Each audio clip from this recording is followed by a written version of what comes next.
Good morning, Knicks Nation.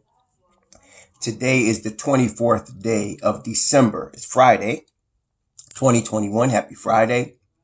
I hope you're all healthy and COVID-free today. I hope that you and your family, that your needs in terms of food, shelter, clothing, and health are being met. Blessings upon those on Fridays, on the weekends, any day, 24/7, 365. That work in the healthcare field and the first responders who are out here trying to save lives every day. Blessings upon them. Blessings also upon those that pick up garbage for us to keep our streets and sidewalks clean. Blessings also upon those that make deliveries for our convenience at times when we're off of work, but they're not. Double blessings on those trying to help deliver and rescue the victims of child pornography, the victims of sex slavery and human trafficking, the victims of child molestation and pedophilia, the victims of regular pornography and prostitution, who are lured into these things and victimized, and double curses on those that are the perpetrators of these things and victimize these victims. Blessings upon the homeless. 600,000 in the United States alone. And as we said, millions around the world, including newly 300,000 in the Philippines as a result of debt. And all over the world in worse conditions. They don't have Social Security. They don't have SSI. They don't have unemployment benefits. When they're out on the street, they're out there. Blessings upon them. For theirs is the kingdom. And blessings upon those that have the heart to help. So, there was a basketball game last night. Our New York Knicks lost last night to the Washington Wizards, 124-117. And man, I have a few things to say. But before I speak, I want you to listen to Tom Thibodeau after the game. I'm going to listen to him with you. It's about 3 minutes long, drinking my coffee this morning. And I want you to listen because he says a lot without speaking much. Not only does he says a lot, y'all have noticed during the course of time, I would tell you when he's about to do something and he does it. He's about to do something. And I want you to listen carefully to what he's saying. Some of you always saying he never talks about Julius. He never calls out Julius. He did yesterday. But you have to listen to hear it. He doesn't do it publicly. Some of you also talk about how other free agents view the Knicks. Well, one of the things other free agents that are stars or think they're stars don't like is to be called out publicly. But they want to be coached hard. So listen to what he says after the game last night. It's only 3 minutes long. And I want you to listen carefully to what he's saying. And I'm going to pause it a couple of places so that we can analyze it. Questions? Defensively, they shot 56% from the field, 16 threes. What did you see out of your defense? Yeah, it was very poor. So, we didn't have control of the ball. He said we didn't have control of the ball. He said it was very poor defense because they shot so many threes. The Knicks only had 7 turnovers last night. That's all they had. 7 turnovers, the whole game. But 4 of those turnovers, or more than half, was Julius Randle.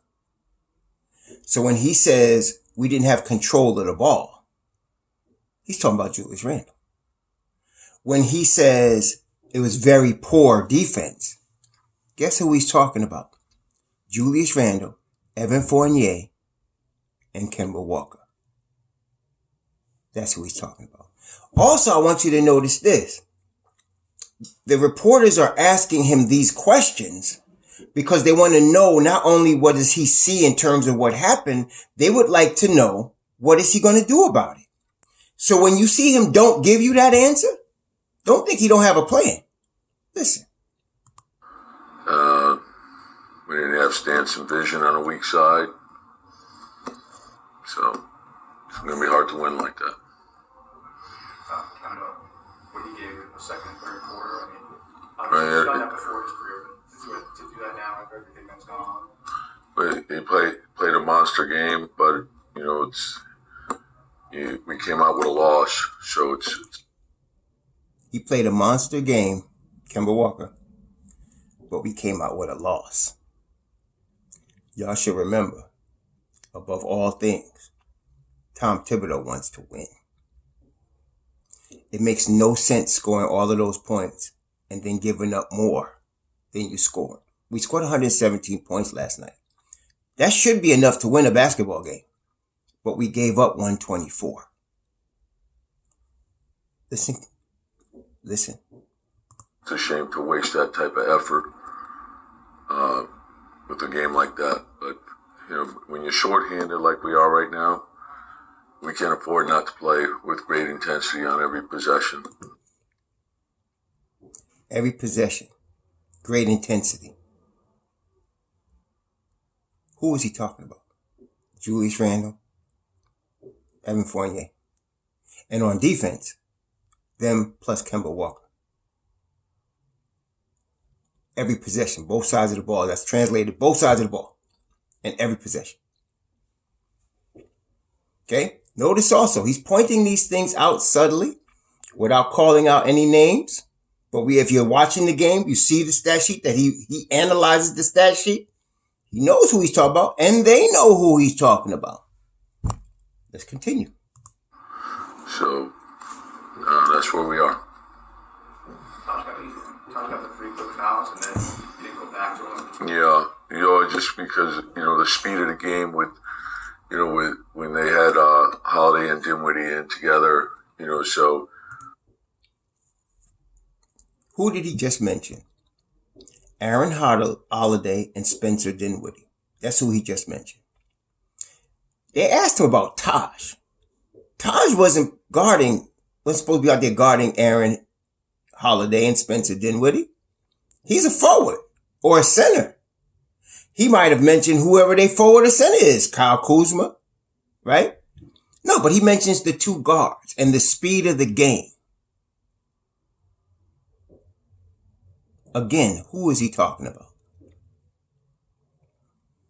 Let's continue. We got to look at it, and then we have foul trouble. We're trying to navigate that as well. And so, you know, just searching for things, someone matchup-wise that could, you know, get us going. So, Coach. He said he needed somebody to get us going. But Kemba had 44 last night. You would have thought that meant they were going, right? Y'all need to remember, there's such a thing as watching the game as a fan, casual fan that really doesn't know basketball, and that's fine. I mean, it's an entertainment, you know, sports, it's entertainment. But if you're a serious basketball person that you understand the game, you understand that there's two sides to the game, and winning championship starts on the defensive end. Score all the points in the world. But if you're not guarding anybody, it's nothing. I know some of y'all are going to be upset because you're thinking I'm jumping on Kemba. I'm just trying to tell you what we need to win. I don't care, you know, about the feelings of the players. What do we need to win? We're talking about long-term, sustainable winning. I love how he's doing this. He does it all year. Y'all don't hear him, don't listen to him, but he does it all year. He tell you what's going to happen. Okay? Let's continue. Aside on offense, was a little disconcerting. I want you to notice also, the reporter said Kemba aside. Because if you're looking at his face, he don't want to talk about Kemba. He lost. They just lost the basketball game that they should have won. He don't want to talk about Kemba. So the reporter says Kemba aside. Now what? But and they, that's one of the things that they do with their switching, and that's where you got to be careful not to turn it into an isolation game. What did he say? Don't turn it into an isolation game. I.e., the ball should be moving. The ball should be moving. Again, all the one-on-one in the world looks nice. Crossovers, step backs, look good.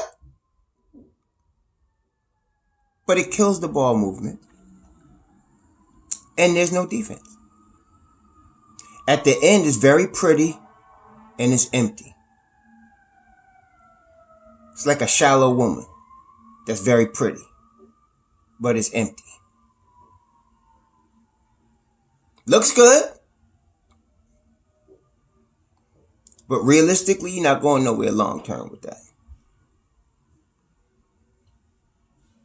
I need y'all to see this now, because some of y'all be coming crazy, man. Let's continue. And you got to keep it moving, or when you get the penetration, is to spray it out. And so, that's the big thing. And I want to take a look at the film. I thought, we did have some sequences where we had great movement and we missed wide open threes. And so, Tom, you expect RJ to be ready to play on Saturday? You know what? I'm hopeful, but we have to be realistic and see what happens tomorrow. Try to get in there and get some work done, and hopefully we'll get some bodies back. So, look here. I'm gonna put y'all back. Let's go over the game. Kemba came out blazing, and that's you want Kemba to do that, okay? But that was Kemba going off. What you want is a situation where you have 2 or 3 guys going off because the ball is moving. That's how you win basketball games. Yeah, you need a star to win. But generally, the biggest stars in the NBA that are winning, like your Antetokounmpos, your LeBrons, your Kawhis, your Paul Georges, they're playing both sides at a high level, defense and offense. Now, I talked to y'all yesterday. If you review yesterday's video, you will hear me say, I'm concerned because we could score a lot of points and lose. I'm concerned because we're going to have poor perimeter defense. Y'all would have heard me say that before the game yesterday. And then I had people trying to argue me, but Kemba. And I said, Lord, I'm not going to say anything else. Watch the game. Cat scores 44. But on defense, listen, it was 2 against 5.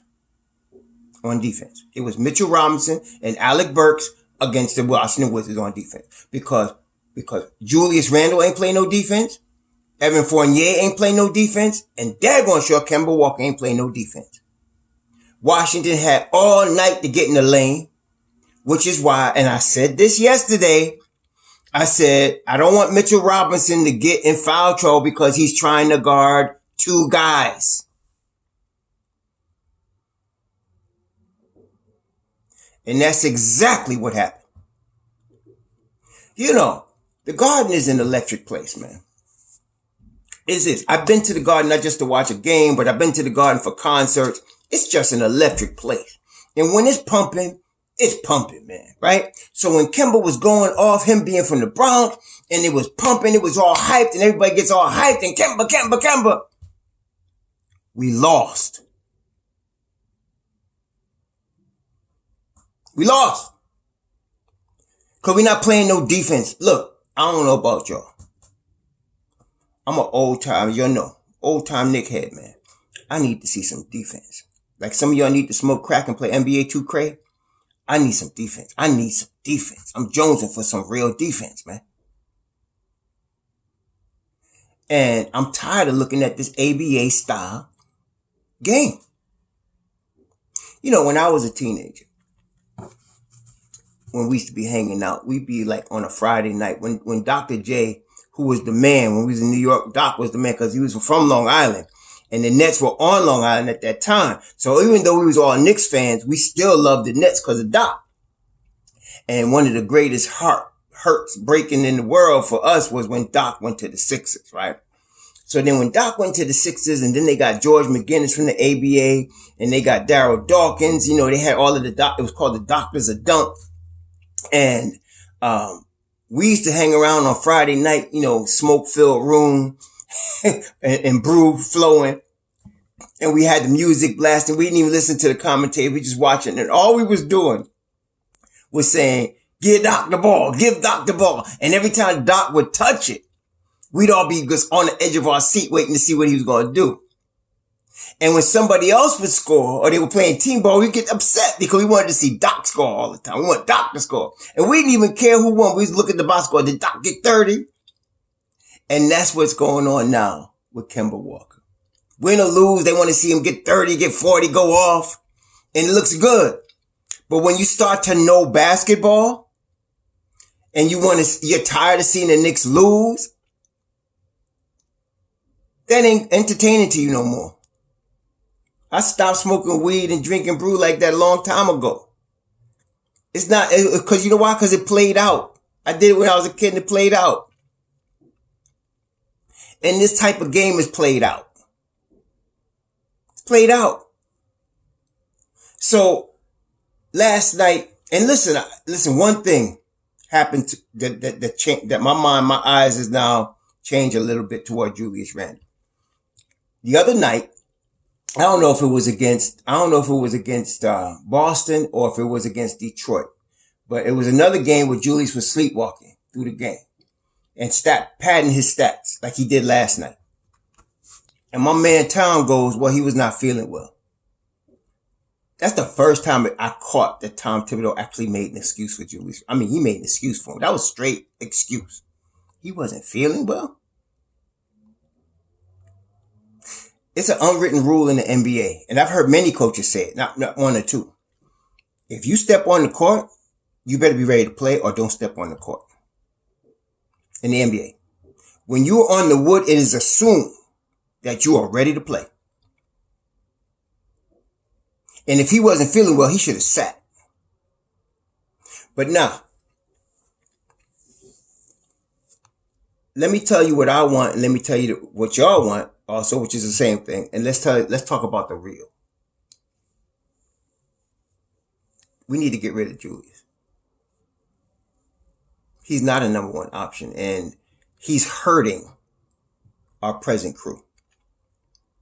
That's what I want. But let's be real. It's not going to happen. And in a way, I'm kind of glad it's not going to happen for now. Not for Julius' sake, but for the Knicks organization's sake. What do I mean? The Knicks are used to making knee-jerk reactions and knee-jerk trades, knee-jerk firings over time, short-sighted moves. And even though we can kind of see where this is headed, they just signed him to an extension.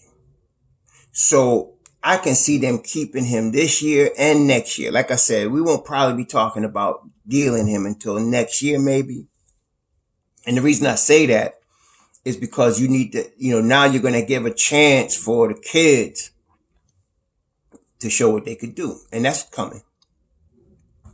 But last night, if you look at the stat line, 23 points, 4 turnovers, 9 boards, 4 on the offensive end. Looks rough. Looks like he had a good game. He sucked last night. He sucked. His effort, it was just like 2019. He just didn't give a crap. It just showed. He just didn't give a crap last night. I don't know what's going on. I don't know if he's dealing with something personally. I don't know. We don't know, right? We don't know. Could be something happening in his house we don't know about. Maybe his wife going to leave him. I don't know. But he's definitely not in the game. His mind is not in the game. But realistically, Tom is not going to bench him. He's not going to bench him for many reasons. Number one, the contract I mentioned. Number two, he has great respect for Julius Randle. Number three, y'all keep talking about him losing the locker room. Well, as long as he keeps Julius, he's not going to lose the locker room completely. But some of y'all got good points when you say, well, other players are going to get discouraged. And that might happen. But that leads me to my next point. Deuce is the future. We got Grimes back yesterday. He just, as Tom said, I didn't replay that part, but he said it came later in the day. So that's why he didn't dress. And he said he would used him only in emergency, but it came later in the day. Him and RJ got cleared late in the day. So they want to get them in the gym today for some runs, some practice, some shots, to get ready for Atlanta tomorrow. It's a good thing we're at home. We ain't got to travel so they can get ready. And it's an early game. Okay, cool. But Evan Fournier, he can shoot. He's been shooting for 3 games until last night, but it wasn't just that. The problem with Fournier is a 10-year veteran should not be so inconsistent. And he is very inconsistent. And his defense, he just didn't give a crap yesterday at all. So here's the problem. If you're going to go, the formula for a guy like a Kemba Walker, I mentioned this yesterday, is you surround him with 4 very good defenders and you give him the basketball. That works. It worked with Melo. It worked with Allen Iverson. That'll work. If you surround Kemba Walker, it worked even with Isaiah Thomas the year that he was considered for the MVP. I think he was 3rd runner-up or 2nd runner-up for the MVP. When you surround them with 4 good defenders and you give them the basketball, it'll work because now you can kind of make up for their deficiencies on the defensive end when you have really good defenders that can help him out on defense and get back to their man at the same time. That's what you need. Very elite defenders. And the Knicks have enough of those. They just gotta, decide. But you can't have 2 guys like that on the floor and then expect to win a basketball game. You can't have 2. You could have 1 where you, again, surround them with elite defenders and then, you can make up for the deficiency. And then they could score on offense. Obviously, that's why you're doing this. And then you could do that. And so with Kemba, that's a formula for success with Kemba Walker. That's what the Charlotte Hornets never did, which is if they had done it, they might have went somewhere, but they didn't. But the problem with that on the Knicks is we did not bring him in here to dominate the basketball. We brought him in here to supplement Julius and Evan Fournier. They were supposed to all be scoring. But as it turns out, that's obviously a failure. Okay, y'all want to blame somebody. Everybody loves to play the blame game. I don't look to blame. I look to solve problems. But okay, let's blame Leon Rose. He signed him. Tom didn't want him. It's not Tom's fault. Tom didn't want him. Leon signed him. Okay, let's blame the Don. Okay, we can stop blaming it. And I'm going to tell you this. Okay, you could blame the Don, but don't get stupid and talk about replacing the Don. No. So anyway, let's just say he made that mistake. Now, what are we going to do about it? It's a short-term deal. It's a short-term deal. It's not a long-term deal. That was smart about it. We're not locked into this guy. We could still trade him. Even now, we could trade him. Once Deuce and IQ come back, you got him, Alec Burke. You got Deuce, IQ, and Alec Burke, command and point guard. You could trade him. So to me, the 40-point game, that means hopefully somebody will pick him up. That's that. We did not bring him here to be the guy that we surround with everybody at age 31 with a bad knee. But also, Tom Thibodeau got a reckoning. And what's the reckoning? Well, first of all, let me just say this. His job is not on the line, y'all. Y'all need to stop tripping. His job is not on the line. Tom's job is not going to be on the line unless they play like this all through the end of this year and all through the middle of next year. Then he's on the hot seat. Because they're going to let him play 3 full seasons just for GP's sake, for culture's sake, for long-term sake. And I'm going to tell you this. Tom ain't going to put up with this for much longer. That's what I'm telling you. From listening to him, changes are coming. Now, he's got a reckoning, though. You know he don't like to play rookies. You know he has never started a rookie point guard. But the question now is, do you want to win or don't you? And so, Grimes needs to be eaten into Evan Fournier's minutes. And Deuce needs to be handed these keys. Okay, period.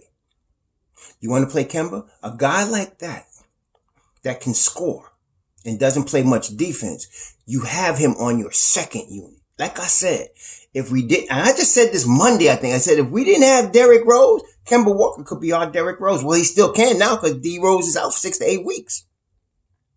You could put Kemba in the second unit next to Emmanuel quickly. You really could do that. Okay, you could do that. It'd be Obi, Kemba, Emmanuel quickly. And Kemba would have a different mindset than being a starter. He'd be understanding he's in attack mode, and he'd be, I think, looking more for a guy like a Obi on a break, stuff like that. And then IQ's going to be aggressive too. So I think that would be better. Now, what is Tom going to do? I don't know, but I do know Deuce McBride is going to start getting more minutes. When he comes back, you're going to see him he is not going back to out of the rotation. He's going to be in the rotation. And especially with Derrick Rose out. And so now it's just a matter of time until he starts. You can start him in the second unit. You can start playing him there. But he's going to come in and do such a job, you're going to end up giving him more and more minutes until finally you're going to have to start him. And that's going to happen. Grimes needs to eat into Fournier's minutes. I'm tired of this up and down with this guy, man. And especially the lack of effort on the defensive end, the lack of hustle, the lack of effort, period. I'm tired of this guy, man. And I think Tom is too. He may give him a little bit longer leash because Tom knows how the game works. Evans on 3-year, $54 million. Can't ignore that. But you got to start giving Grimes some of those minutes. Grimes, again, let me just repeat. 44 points notwithstanding, Deuce is a better basketball player than Kemba Walker right now. Being a rookie notwithstanding, Grimes is a better basketball player than Evan Fournier. I'm talking about a better basketball player, like all-round player, both ends of the floor, IQ, rebounding, defense, and shooting. Better basketball player. Don't think Tom doesn't see that every day. So now, I think you're going to see it changing. I'm not sure how drastic and how long it's going to take, but the transition from Evan and Kemba to Deuce and Grimes is going to have begun. You're going to see that start now. You're going to see that transition start. Okay? As far as Randle, like I said, I'd like them to trade him. And I don't know what Portland's doing. Let's put it this way. I'm not talking about Dame when I talk about Portland, but I was looking at this. I would trade Randle for Robert Covington and Larry Nance Jr. I would do that. I would trade Randle because Portland is vulnerable right now. They're desperately trying to make Dame happy. So he's bringing a big name at the power forward spot. And there he is. So I'm thinking, okay, I'd take Robert Covington, who's about $13 million, and Larry Nance Jr., who's about $10 million for Julius Randle. I'll do that today. I'll do it today. And we'd be a better basketball team. We'd be a better basketball team. Covington's a defensive demon who hits threes. Talk about 3-and-D. That's him. He's not a superstar. But like I said, right now we developing our own from within. He won't win us a championship, but we'd be a much better basketball team. Okay? So that's what I'm saying. Yeah, so Burks last night, 6 of 16, 20 points. The thing is you got to remember about Alec Burks. His strength is he's not a star. Okay? A lot of people expect everybody to be a star. Alec Burks is a veteran that's a closer. He's a very good, you got to put him in position to close for you and he'll do it. He's a good fourth quarter and overtime close dude. That's what you want. Especially playoff time. He's a playoff performer. So right now we're getting the most we can out of Alec Burks. And really, that's why I'm saying I can see Grimes getting those minutes. We got to see, and Burks going to play more of a backup point guard role, second unit role. I'd rather see Grimes get those minutes, right? Obi, 13 minutes last night. I'm just going to assume it's because he's been out. I was very frustrated when I saw Julius Randle come to the scorer's table in the fourth quarter for Obi topping out. And that's another thing.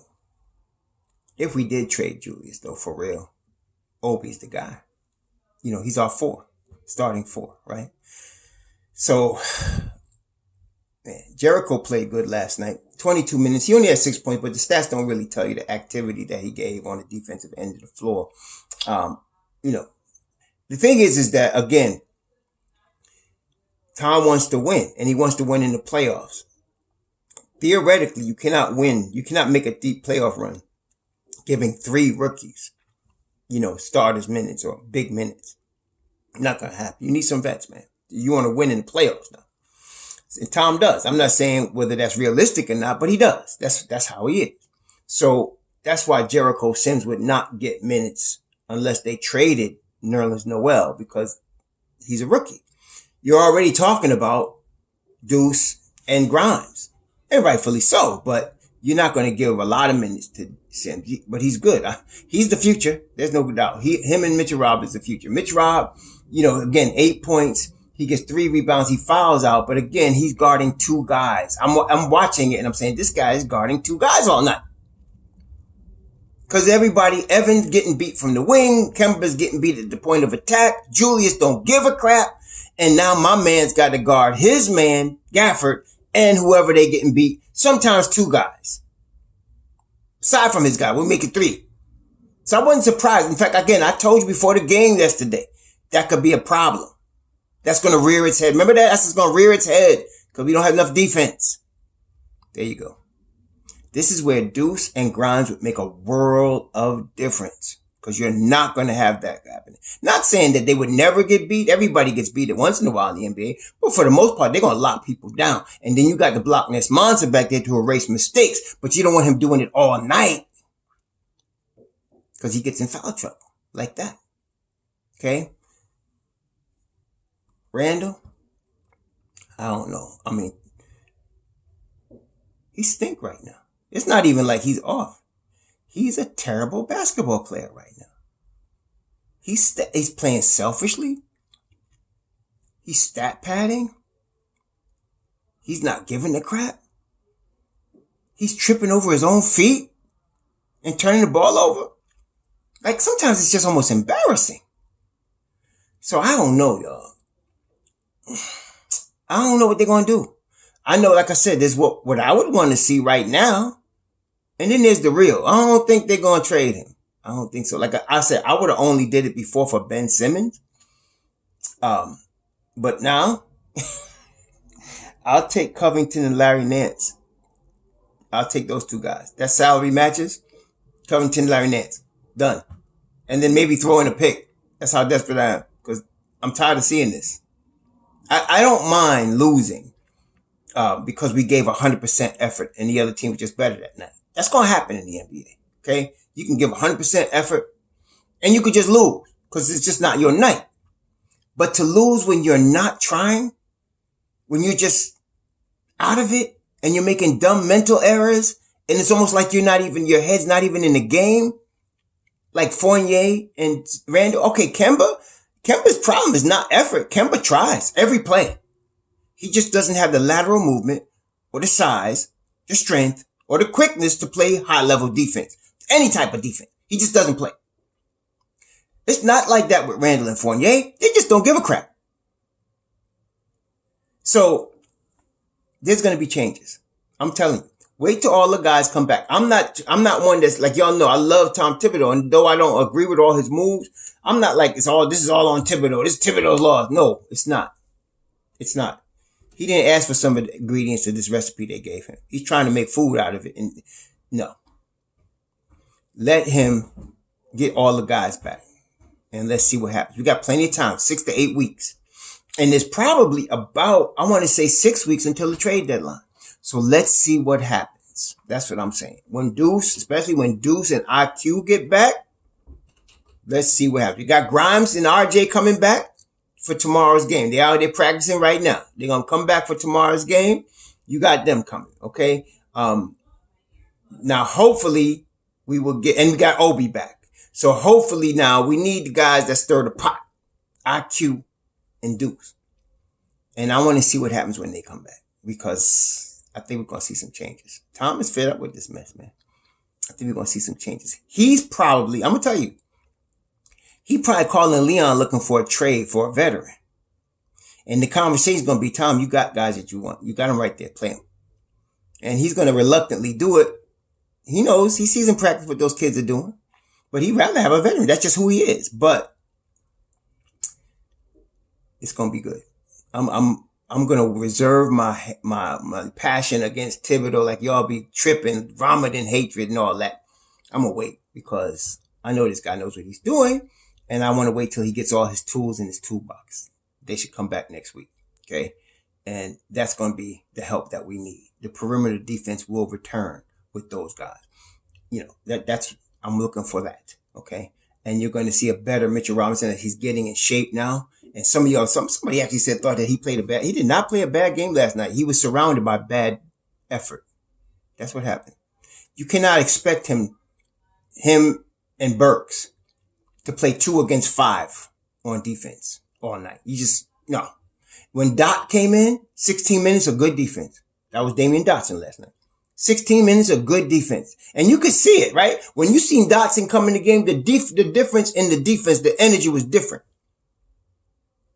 He wasn't killing offensively, but at least he was playing some defense, man. And Obi's energy, even though 13 minutes is all he got, he was there. And then Sims. So you could see we have the tools. It ain't like we got to go search in the league to find somebody. We got it right here. That's what Leon's got to explain the time. You got it. Those 2 guys you asked us to draft, there they go right there. And so here we go. We're going to see what happens. But I'm pretty confident next week. Last night sucked. I think I turned it off. Maybe there was a minute left. I couldn't watch it. And I'm seeing everybody going crazy on Kemba. It's like everybody was partying and we was broke. You know what I'm saying? It was pitiful. So yeah, there's going to be some changes, but we'll see what happens. And the good news is that, and the frustrating thing to me is that we got the answers to make the Knicks next level already on the roster. We just have to play them. Okay. We got the answers to make them next level. And then some of y'all that was tripping about Frank Ntilikina, tell me he don't play better defense than the 2 cats we got out there right now. And tell me that defense is not that important because he only scored 4 or 6 points a game. Come on. You got to play both sides of the ball, but championships begin to be won. Foundations are built on the defensive end of the floor. Okay, remember that. We're trying to win long term, sustainable. We need defense and ball movement. Okay? Anyway, tomorrow they play the Hawks. It's a noon game, so I won't see it until later. I'm actually not going to be watching it until tomorrow night. But I'm going to watch the game for sure. I'm going to watch the replay of the game for sure. Let me see. I think that's a nationally... No, let me see. It's a national televised game or is it League Pass? Probably national televised. Probably part. Yeah, it's ESPN. So I'm going to watch a replay of it later on, on ESPN or something. But I'm not watching it at noon, but I will be reviewing the game. And that being the case, we'll see what happens. Isn't it going to be another tough game? Now, they're missing Trae Young. Atlanta's missing Trae Young. They're missing Clint Capella. They're missing both of those guys. COVID protocol. Who else they missing? They're missing Kevin Huerter. Sharif Cooper just went into protocol. Luke Williams. Cabarro. Dad. They're missing a lot. Capella, Gallinari, Trae Young, DeAndre Hunter, Solomon Hill. They're missing a lot of guys. We have a chance, but let's not sleep on them because they still got Bogdanovich. They still got John Collins. They still got Gorgie Dang, Onyeka Okongwu's playing so they still got enough to beat us because they will rain threes on us. Talking about the other night, they lost, but they're going, Cam was raining threes on somebody. I forgot who they lost to, but Cam Reddish could shoot. Of course, Bogdanovich is a marksman. So, but we have a chance to win this game, especially if Deuce and them come back to tomorrow. I don't know if they are, but I was surprised to see Grimes come back so early.